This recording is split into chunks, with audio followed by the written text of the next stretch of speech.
የጥቁር ዘር እንዳይኖርባት በሕግ የከለከለች የነጮች ከተማ። በ21ኛው ክፍለ ዘመን አፓርታይድ ከተወገደ ከ3 አስርት ዓመታት በኋላ ዛሬም በአፍሪካ ምድር ጥቁሮች እንዲኖሩባት የማትፈቅድ የቅኝ ገዢዎች ከተማ ኦሬኒያ እንዲሁ ነጮች ሰብሰብ ብለው የሚኖሩባት ከተማ እንዳትመስላችሁ።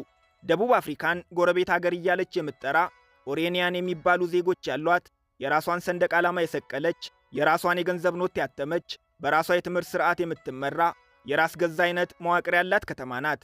ከተማዋ የደቡብ አፍሪካን ታሪክ እንደ አዲስ ለመጻፍ የምትሞክር፣ የአፓርታይድ ሥርዓት አርክቴክቱን ሄንድሪክ ፌርቡርድ ሐውልት አቁማ የምትዘክር፣ ነጮች የዙሉ ሕዝቦችን አሸንፈው ደቡብ አፍሪካን ቅኝ መግዛት የጀመሩበትን ዕለት እንደ ድል ቀን የምትቆጥር፣ ደቡብ አፍሪካ ውስጥ ብትሆንም ጥቁሮች የደረሰባቸውን በደል እንደ ስኬት የምትቆጥር ከተማ ናት።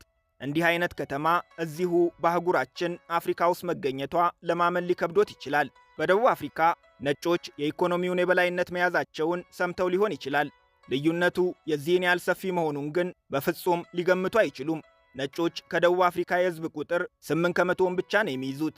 በተቃራኒው ግን ከደቡብ አፍሪካ መሬት 72 ከመቶ የነጮች ነው። ግልባጩን እንመልከት። ጥቁሮች ከደቡብ አፍሪካ ሕዝብ 80 ከመቶውን ይይዛሉ። በጥቁሮች ባለቤትነት የተያዘው የሀገሪቱ መሬት ግን 4 ከመቶ ብቻ ነው። ኔልሰን ማንዴላ የአፍሪካ የነጻነት አባት፣ ይቅርባዩ መሪ፣ የሰላም ኖቤል አሸናፊ እየተባሉ ሲንቆለጳጳሱ ሰምተዋል። ምክንያቱ ይሄ ነው። ኔልሰን ማንዴላን ከአፍሪካ ነጻነት ጋር የሚያገናኛቸው ቅንጣት እውነት የለም። እንኳንና ለአፍሪካ 27 ዓመታትን በእስር ላሳለፉላት አገራቸው ደቡብ አፍሪካም ቢሆን እንደምታዩት ነጻነትን አላቀዳጁም። ማንዴላን የአፍሪካ የጥቁር ሕዝቦች ትግል ተምሳሌት አድርገው የሳሏቸው ምዕራባውያን ናቸው። ምክንያት ትናንት በጉልበት የያዙትን የደቡብ አፍሪካ መሬት ሕጋዊ አድርገው ከጭንቀት ስለገላገሏቸው፣ ጥቁሮችንም በነጻነት ስም ትግላቸውን እንዲያቆሙ አደረጉላቸው። የማንዴላ የነጻነት ትግል ውጤት ከሆኑት መካከል የጥቁር ዘር ዝር የማይልባት፣ ይህም በሕግ የተደነገገባት ጥቁር ደቡብ አፍሪካውያን ከአካባቢው ተባረው የተመሠረተችውን ኦሬኒያ ከተማ ልናያት ነው። እዚህ የመኖር ብቸኛው መብት ያላቸው ነጮች ናቸው። አፍሪካነርስ ይባላሉ። ከእንግሊዝ በፊት ደቡብ አፍሪካ የገቡ የዳች ቅኝ ገዢዎች ናቸው። ማንዴላ ራሳቸው እዚህ መጥተው ከመስራቾቹ ጋር ተገናኝተው ከተማዋን ለነጮቹ መርቀውላቸው ነው አሉ የሄዱት። ኦሬኒያ በመሃል ደቡብ አፍሪካ ኖርዝ ኬፕ እየተባለች በምትጠራው ግዛት ከኬፕ ታውን በስተ ሰሜን ምስራቅ በ871 ከፕሪቶሪያ በስተ ደቡብ ምዕራብ በ680 ኪሎ ሜትር ርቀት ላይ ነው የምትገኘው።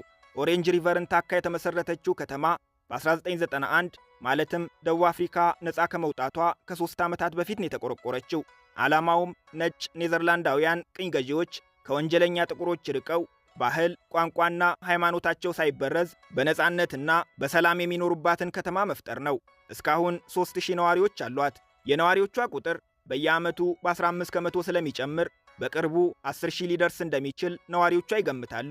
አፍሪካነርስ ወይም ኔዘርላንዳውያን ለመጀመሪያ ጊዜ ደቡብ አፍሪካ ደርሰው ቅኝ ግዛታቸውን ያቋቋሙት በ1652 ከዛሬ 400 ዓመታት በፊት ነበር። ከሌሎች አውሮፓውያን ቀድመው በመምጣታቸው ቤተኝነት የሚሰማቸው፣ ከጥቁሮችም በላይ ይህቺን አገር ያቀናናት እኛ ነን የሚሉ ናቸው። የመሬት ችግር የለባቸውምና እጅግ የተደራጀ የግብርና ሥርዓት አላቸው።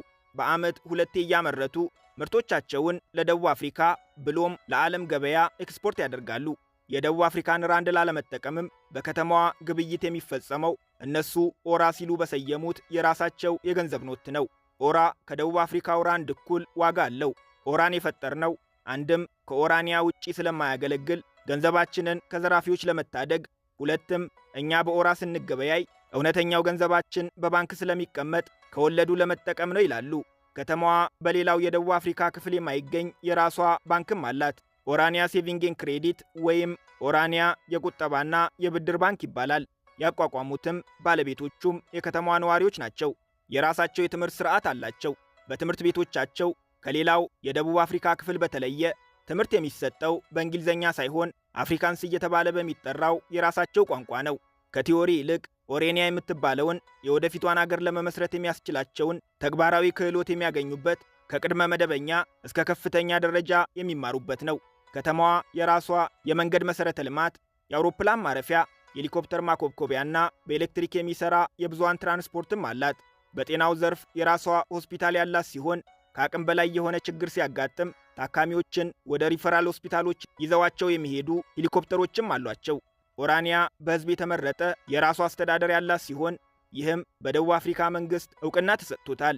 የምትመለከቷቸው ሐውልት ተሰርቶላቸው በከተማዋ የሚዘከሩት ሰዎች ጥቁር ደቡብ አፍሪካውያንን አፓርታይድ በሚል ዘረኛ ስርዓት ከፋፍለው ሲጨፈጭፉ የኖሩ ዋናዎቹ ሰዎች ናቸው። ይህ ለምሳሌ ፌርቡርድ ይባላል።